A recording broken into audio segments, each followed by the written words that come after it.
Hello everyone, welcome to our channel. ಇವತ್ತಿನ ವಿಡಿಯೋದೊಳಗೆ ಬರೀ 10 ನಿಮಿಷದೊಳಗೆ ಭಾಳ ರುಚಿಯಾಗಿರುವಂಥ ಲಿಂಬೆ ಉಪ್ಪಿನಕಾಯಿ ಮಾಡಿ ತೋರ್ಸತ್ತೀವಿ.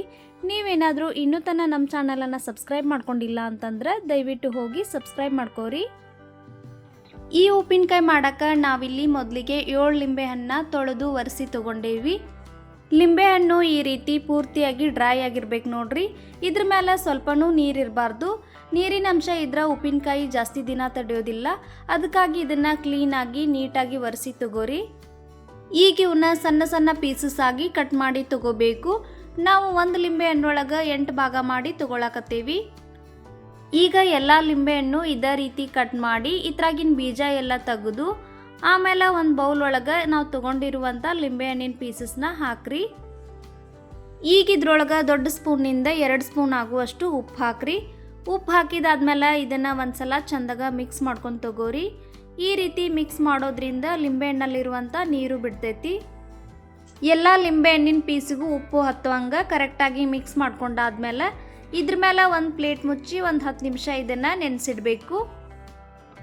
ಇದು ನೆನ್ನೆವರೆಗೂ ಇದಕ್ಕೆ ಬೇಕಾಗಿರುವಂಥ ಮಸಾಲೆ ರೆಡಿ ಮಾಡ್ಕೊಂಡು ತಗೊಳ್ಳೋಣ.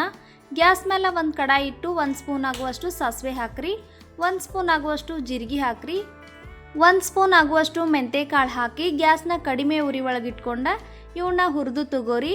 ಸಾಸಿವೆ ಜೀರಿಗೆ ಸ್ವಲ್ಪ ಚಟಪಟ ಅನ್ನೋವರೆಗೂ ಇವನ್ನ ಹುರಿದ್ರೆ ಸಾಕು. ಈಗ ಗ್ಯಾಸ್ ಆಫ್ ಮಾಡಿ ಇವನ್ನ ಕೆಳಗಿಳಿಸಿ ಸ್ವಲ್ಪ ಆರಿದ ಮೇಲೆ ಇವನ್ನ ಗ್ರೈಂಡ್ ಮಾಡಿ ತಗೋಬೇಕು. ನೋಡ್ರಿ, ಈಗ ನಾವು ಹುರಿದಿರುವಂಥ ಸಾಸಿವೆ ಜೀರಿಗೆ ಮತ್ತು ಮೆಂತೆಕಾಳು ತಣ್ಣಗಾದ್ಮೇಲೆ ಒಂದು ಮಿಕ್ಸರ್ ಜಾರ್ದೊಳಗೆ ಹಾಕಿ ತರಿತರಿಯಾಗಿ ರುಬ್ಕೊಂಡು ಬರಬೇಕು. ಕುಟಾಣಿ ಒಳಗೆ ಕುಟ್ಟಿದ್ರೂ ನಡಿತೈತಿ. ಇದು ಜಾಸ್ತಿ ಪೌಡರ್ ಆಗಬಾರ್ದು ನೋಡ್ರಿ. 10 ನಿಮಿಷ ಆದಮೇಲೆ ನಾವು ನೆನೆಸಿಟ್ಟಂಥ ಲಿಂಬೆಹಣ್ಣು ಈಗ ನೀರು ಬಿಟ್ಟೈತಿ.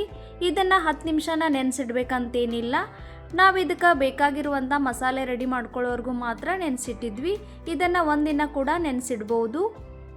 ಇದನ್ನು ಚಂದಾಗ ಒಂದ್ಸಲ ಮಿಕ್ಸ್ ಮಾಡ್ಕೊಂಡಾದ್ಮೇಲೆ ಇದಕ್ಕೆ ಬೇಕಾಗಿರುವಂಥ ಒಗ್ಗರಣೆ ರೆಡಿ ಮಾಡ್ಕೊಂಡು ತಗೊಳ್ಳೋಣ. ಈಗ ಗ್ಯಾಸ್ ಮೇಲೆ ಒಂದು ಕಡಾಯಿ ಇಟ್ಟು 2 ಸ್ಪೂನ್ ಆಗುವಷ್ಟು ಎಣ್ಣೆ ಹಾಕ್ರಿ. ಎಣ್ಣೆ ಸ್ವಲ್ಪ ಬಿಸಿ ಆದಮೇಲೆ ಒಂದು ಬೆಳ್ಳುಳ್ಳಿ ಗಡ್ಡಿನ ಜಜ್ಜಿ ಹಾಕತ್ತೇವಿ.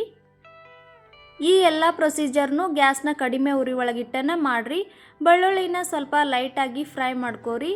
ನೋಡ್ರಿ, ಈ ರೀತಿ ಇವು ಫ್ರೈ ಆದಮೇಲೆ ನಾವು ಮೊದಲಿಗೆ ರುಬ್ಬಿಟ್ಟಂಥ ಮಸಾಲೆ ಹಾಕ್ರಿ. ನಾವು ಹಾಕಿರುವಂಥ ಮಸಾಲೆ ಹೊತ್ತಬಾರ್ದು ನೋಡ್ರಿ. ಇದನ್ನು ಹಾಕಿದ ತಕ್ಷಣ ಉಳಿದಿರುವ ಎಲ್ಲ ಪದಾರ್ಥಗಳನ್ನು ಬೇಗನೆ ಹಾಕಬೇಕು ನೋಡ್ರಿ. ಆಮೇಲೆ ಅರ್ಧ ಸ್ಪೂನ್ ಆಗುವಷ್ಟು ಅರಿಶಿನ ಪುಡಿ ಹಾಕತ್ತೇವಿ. 1.5 ಸ್ಪೂನ್ ಆಗುವಷ್ಟು ಅಚ್ಚ ಖಾರದ ಪುಡಿ ತೊಗೊಂಡೇವಿ. ಲಿಂಬೆಹಣ್ಣಿನ ಪೀಸ್ ಒಳಗೆ ಉಪ್ಪು ಹಾಕಿರೋದ್ರಿಂದ ನಾವಿಲ್ಲಿ ಎಕ್ಸ್ಟ್ರಾ ಉಪ್ಪು ಹಾಕತ್ತಿಲ್ಲ. ಇದನ್ನು ಒಂದ್ಸಲ ಚಂದಾಗ ಮಿಕ್ಸ್ ಮಾಡಿಕೊಂಡು ನಿಮ್ಮ ಸ್ವೀಟ್ನೆಸ್ಸಿಗೆ ತಕ್ಕಂತೆ ನೀವು ಬೆಲ್ಲ ಹಾಕ್ಕೋಬೋದು. ನಾವಿಲ್ಲಿ 1 ಕಪ್ ಆಗುವಷ್ಟು ಬೆಲ್ಲ ಹಾಕ್ಕೊಂಡೇವಿ. ಇದನ್ನು ಚಂದಾಗ ಮಿಕ್ಸ್ ಮಾಡ್ಕೋರಿ. ಈಗ ನೆನೆಸಿಟ್ಟಂಥ ಲಿಂಬೆಹಣ್ಣು ಪೀಸಸ್ ಹಾಕ್ರಿ.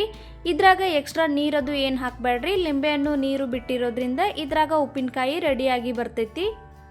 ಖಾರ, ಉಪ್ಪು, ಬೆಲ್ಲ ಮತ್ತು ಮಸಾಲೆ ಲಿಂಬೆಹಣ್ಣಿನ ಹೋಳೊಳಗೆ ಕರೆಕ್ಟಾಗಿ ಮಿಕ್ಸ್ ಆಗುವಂಗೆ ಈ ರೀತಿ ಇದನ್ನು ಮಿಕ್ಸ್ ಮಾಡ್ಕೊಂಡು ತಗೋರಿ. ಈಗ ಗ್ಯಾಸ್ನ ಹೈ ಫ್ಲೇಮ್ ಒಳಗಿಟ್ಟ ಇದನ್ನು 10 ರಿಂದ 12 ನಿಮಿಷದವರೆಗೂ ಚಂದಾಗ ಕುದಿಸಿ ತಗೋರಿ. ನೋಡ್ರಿ, ಈ ರೀತಿ ಇದು ಕುದಿಬೇಕಾದ್ರೆ ನಡು ದೊಡ್ಡ ಸ್ಪೂನಿಂದ ಒಂದ್ಸಲ ಚಂದಾಗ ಇದನ್ನು ಮಿಕ್ಸ್ ಮಾಡ್ಕೊಂಡು ತಗೋಬೇಕು. ಇದ್ರಾಗಿನ ಬೆಲ್ಲ ಕರಗಿ ಇದು ಇನ್ನೊಂದು ಸ್ವಲ್ಪ ನೀರು ಬಿಡ್ತೈತಿ. ಇದು 10 ನಿಮಿಷ ಕುದ್ರೆ ಕರೆಕ್ಟ್ ಆಗ್ತೈತಿ ನೋಡ್ರಿ. ಈಗ ಇದು ಕರೆಕ್ಟಾಗಿ ರೆಡಿ ಆಗೈತಿ. ಈಗ ಗ್ಯಾಸ್ ಆಫ್ ಮಾಡಿ ಇದನ್ನು ಕೆಳಗಿಳಿಸ್ಬೇಕು. ನೋಡಿದ್ರಲ್ಲ, ಬರೀ 10 ನಿಮಿಷದೊಳಗೆ ಭಾಳ ರುಚಿಕರವಾಗಿರುವಂಥ ಉಪ್ಪಿನಕಾಯಿನ ಹೆಂಗೆ ಮಾಡೋದಂತ. ಈ ರೆಸಿಪಿ ಇಷ್ಟ ಆಗಿದ್ರೆ ವಿಡಿಯೋನ ಲೈಕ್ ಮಾಡಿರಿ. ಹಂಗೆ ನಮ್ಮ ಚಾನಲನ್ನು ಸಬ್ಸ್ಕ್ರೈಬ್ ಮಾಡಿರಿ. ನಿಮ್ಮ ಫ್ಯಾಮಿಲಿ ಮತ್ತು ಫ್ರೆಂಡ್ಸ್ ಜೊತೆ ಈ ವಿಡಿಯೋನ ಶೇರ್ ಮಾಡಿರಿ. ಇದೇ ರೀತಿ ಇನ್ನಷ್ಟು ರೆಸಿಪಿಗಳೊಂದಿಗೆ ಮುಂದಿನ ವಿಡಿಯೋದಲ್ಲಿ ಭೇಟಿಯಾಗೋಣ. ಅಲ್ಲಿವರೆಗೂ ಬಾಯ್, ಟೇಕ್ ಕೇರ್.